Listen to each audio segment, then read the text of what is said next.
Urban development ಮಿನಿಸ್ಟರ್ನ ಭೇಟಿ ಮಾಡಿದೆ ನಾನು, ಖಟ್ಟರ್ ಸಾಹೇಬ್ರನ್ನ ಭೇಟಿ ಮಾಡಿ ಕೆಲವು ಇರುವಂತಹ ಪೆಂಡಿಂಗ್ ಪ್ರಾಜೆಕ್ಟ್ಸ್ ಎಲ್ಲ ಕೂಡ ನಾನು ಕೇಳ್ಕೊಂಡಿದ್ದೇನೆ.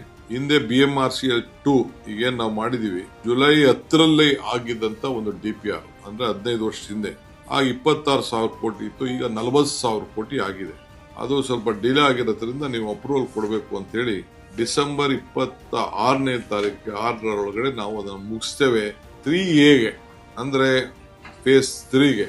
ಸೊ 36.59 ಕಿಲೋಮೀಟರ್ ಸರ್ಜಾಪುರದಿಂದ ಹೆಬ್ಬಾಳು 28 ಸ್ಟೇಷನ್ ಬರ್ತದೆ with elevated section 22 kilometre, underground 14 kilometre estimated cost. ಅದು ಕೂಡ ನೀವು ನಂಗೆ ಅಪ್ರೂವಲ್ ಕೊಟ್ಟರೆ ನಾವು ಕೆಲಸ ಪ್ರಾರಂಭ ಮಾಡ್ತೀವಿ ಅಂತ ಹೇಳಿದ್ದೇವೆ. ಆಮೇಲೆ ಅವರು ಒಂದು ತನಿಖೆ ಮಾಡಿಸ್ತೀವಿ ಅಂತ ಹೇಳಿದ್ರು, ಸರಿ ಇದೆಯೋ ಇಲ್ಲೋ ಅಂತ ಹೇಳಿ ಸೈಸ್ತಾರ ಅಂತ ಒಂದು ಸಂಸ್ಥೆ ಕೈಲಿ ಅವರು ಮಾಡಿಸ್ತಾ ಇದ್ದಾರೆ. ಅವರೇನೋ 1,200,000 ರೂಪಾಯಿ 2 ಸ್ಟೇಷನ್ ಬಿಡಬೇಕು ಅಂತ ಹೇಳಿದ್ದಾರೆ. ಆಯ್ತು, ನೀವೇನ್ ಬೇಕಾದ್ರೂ ತೀರ್ಮಾನ ಮಾಡಿ ನಮ್ಗೆ ಅಪ್ರೂವಲ್ ಕೊಡಿ, ನಮ್ ಕೆಲಸ ಪ್ರಾರಂಭ ಮಾಡ್ತೀವಿ ಅಂತ ಹೇಳಿದ್ದೇವೆ. RTPS ಒಂದು ರಿಕ್ವೆಸ್ಟ್ ಮಾಡ್ಕೊಂಡಿದ್ದೀವಿ, RRTS. ಸೊ ಬೆಂಗಳೂರು ಬಿಡದಿ ಮೈಸೂರು ಮಧ್ಯ, ಬೆಂಗಳೂರು ಹಾರೋಳ್ಳಿ ಕನಕಪುರ, ಬೆಂಗಳೂರು ನೆಲಮಂಗಲ ತುಮಕೂರು, ಬೆಂಗಳೂರು ಏರ್ಪೋರ್ಟ್ ಚಿಕ್ಕಬಳ್ಳಾಪುರ, ಹೊಸಕೋಟೆ ಕೋಲಾರ, ಇದಕ್ಕೆಲ್ಲ ಕೂಡ DPR ತಯಾರು ಮಾಡಲಿಕ್ಕೆ ಅವ್ರಿಗೆ ನಾವು ರಿಕ್ವೆಸ್ಟ್ ಮಾಡ್ಕೊಂಡಿದ್ದೇವೆ. ಇಲ್ಲಿ ಮುಂದಕ್ಕೆ ಪ್ರಾಜೆಕ್ಟ್, ಯಾಕೆಂದ್ರೆ ಸ್ಯಾಟಲೈಟ್ ಟೌನ್ಗಳು ಅಲ್ಲಿ ಬೆಳೆಸಬೇಕು, ಬೆಂಗಳೂರಿಗೆ ದಟ್ಟಣೆ ಕಡಿಮೆ ಮಾಡಬೇಕು ಅನ್ನೋ ದೃಷ್ಟಿಯಿಂದ ಅದು ಕೂಡ ಅವ್ರಿಗೆ ಪ್ರಮುಖವಾಗಿ ತಿಳಿಸಿದ್ದೇವೆ.